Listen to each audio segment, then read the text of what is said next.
পায়সৰ এই ৰেচিপিটো বনাবৰ বাবে মই চাউল লৈছোঁ। আপোনালোকে জহা চাউল থাকিলে জহা চাউল ব্যৱহাৰ কৰিব পাৰিব। মই সাধাৰণ চাউল লৈছোঁ প্ৰায় 2 মুঠি।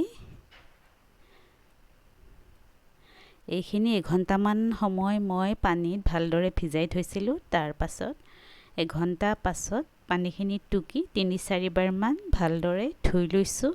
এটা চচপেনত গাখীৰ গৰম কৰি লৈছোঁ প্ৰায় 1 লিটাৰ। তাৰ পৰা মই আধা লিটাৰ গাখীৰ এটা মগত বেলেগকৈ থৈ লৈছোঁ। তাৰ পাছত ধুই থোৱা চাউলখিনি অলপ অলপকৈ গাখীৰখিনিত আমি দি দিম। এনেদৰে অলপ অলপকৈ চাউলখিনি দিয়াৰ পাছত আমি হেতাৰে ভালদৰে লৰাই দিম।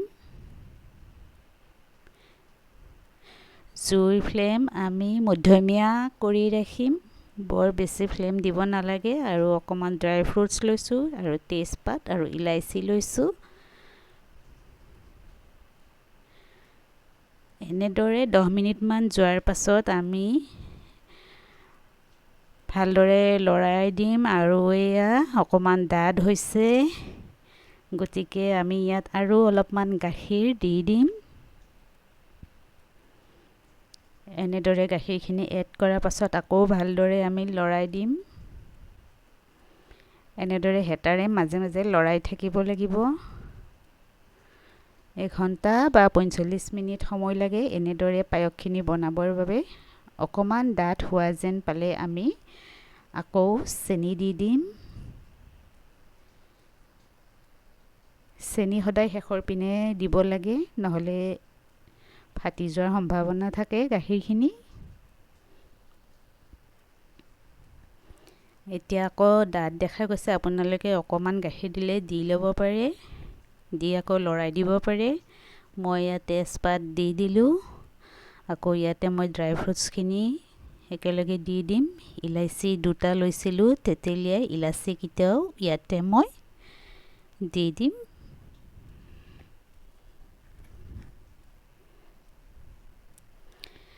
এয়া মোৰ প্ৰায় পায়স সম্পূৰ্ণ হৈছে।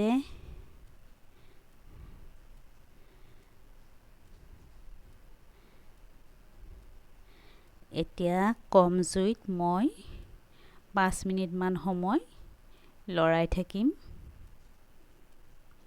পায়স বনালে গাখীৰখিনি ডাঠ হোৱাৰ লগতে চাউলকেইটা ভালদৰে সিজি গৈছেনে নাই চাব লাগিব। যেতিয়া চাউলকেইটা ধুনীয়াকৈ সিজি গৈ কুমলীয়া হয়, গাখীৰৰ সৈতে মিহলি হৈ যায়, তেতিয়া আমাৰ পায়স প্ৰায় সম্পূৰ্ণ হয়। আৰু শেষত জুই বন্ধ কৰি আমি গোলাপ জল কেইটোপালমান ইয়াতে দি দিম। এনেদৰে আপোনালোকে গোলাপ জল ব্যৱহাৰ কৰি পায়স এবাৰ বনাই খাই চাব।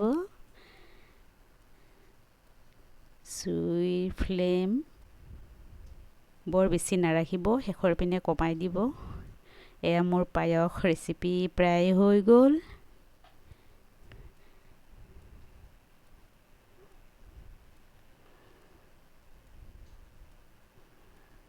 এনেদৰে নিজে খোৱাৰ লগতে আলহী অতিথিকো পায়স বনাই আপ্যায়ন কৰিব পাৰিব। ভিডিঅ'টো চাই কেনেকুৱা পালে জনাব। ধন্যবাদ।